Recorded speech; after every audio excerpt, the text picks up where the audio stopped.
Hello, all you wonderful people. It is the height of spring in Japan, and there's nothing more iconic in Japan than cherry blossoms, except maybe Godzilla, and that's what we're going to see today.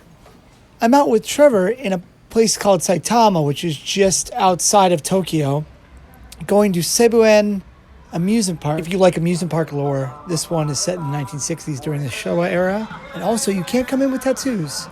But there's a Godzilla attraction here, which is what I'm dying to see. Now, the tickets to this place cost about $42. Your ticket in gives you access to all the attractions, but if you want to purchase food or merchandise, you have to buy their Disney dollars to do that, which I think is a total ripoff. I'd rather eat just right outside at the 7-Eleven. So everything is like at cost. Okay. Oh, you can just take the bananas. They're free.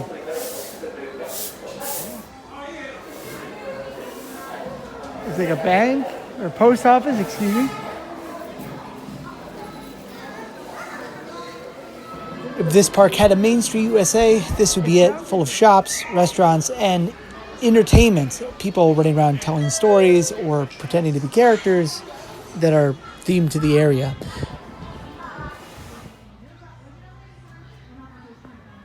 All this needs to be like an abandoned mall is that broken, and then you have the aesthetic. They do have a kind of like midway area that you can do your standard attractions, though they are themed to like Astro Boy or Kimba the White Lion. Because it's spring and not warm enough yet, they have a water park area, which I would love to do. But one of the coolest attractions there was actually a little train ride that gave you points based on how well you operated the train as you would normally would, stopping at different stops and honking your horn when you're supposed to honk your horn. Here we go. Okay, here we go. You better All right, stop at point. hit a point or two. Do I hit the point?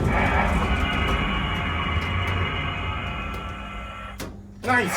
Oh, you hit the green guy. Okay, here we go. Here we go. Hey, we got it. We got a minute. We got it right on time. We are the best.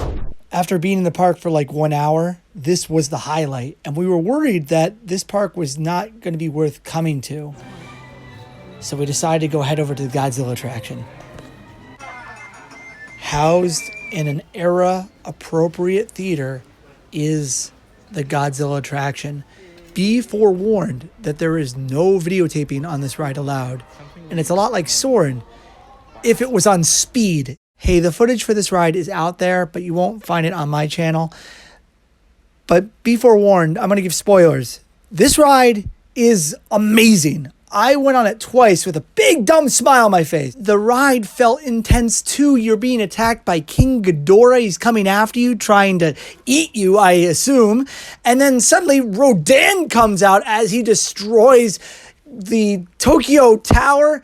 Then out of the mist comes Godzilla, gives this giant roar, and starts fighting King Ghidorah. At this point, the ride almost switches to a cinematic feel where you're watching Godzilla beat up King Ghidorah and eventually kill him, culminating with Godzilla roaring at the top of his lungs with Godzilla the Ride, because that's the only way you can end a 5-minute attraction. And this is worth the cost of admission to the theme park. I've been on a lot of simulator rides in my life.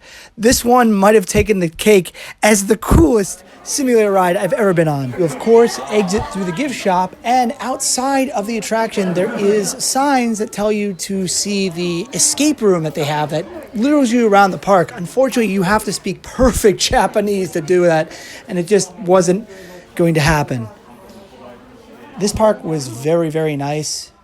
For the cost, it's a little expensive, but once you go on that Godzilla attraction, it's worth it. But if you are a Godzilla nut, this is worth checking out. If you're not, probably not so much. But if you're ever out in Saitama and you're like, well, I got a couple of hours to kill and I got $40 in my pocket that I don't mind burning, I've been a Godzilla ride, sounds right to me. Well, folks, look no further. You guys all have a wonderful day. Peace.